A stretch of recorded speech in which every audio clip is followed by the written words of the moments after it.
Bir inson yengil mashinasini yuvayotgan vaqtida yonida kichkinagina qizi o'ynab yurardi. U qiz yoshligiga borib qo'lida mix bilan yengil mashinani eshigiga chizishni boshladi.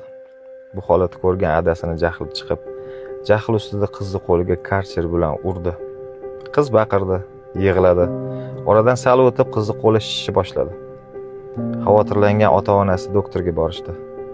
Bergan javoblarga ko'ra, qizi ikkita barmog'i singan ekan. Bu holat otasiga juda qattiq ta'sir qildi. Uyiga keldi. Yengil mashinasining yonida turdi. Alam ustida qo'liga tushgan har bitta narsa bilan mashinani urib, oynalarni sindirishni boshladi. Aylanib o'tib ko'rdiki, qizi yozgan yozuvi: "Adajon, men sizni yaxshi ko'raman."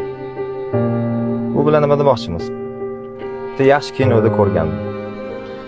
Pulga sotib olsa bo'ladigan har qanday narsa qadrga ega emas.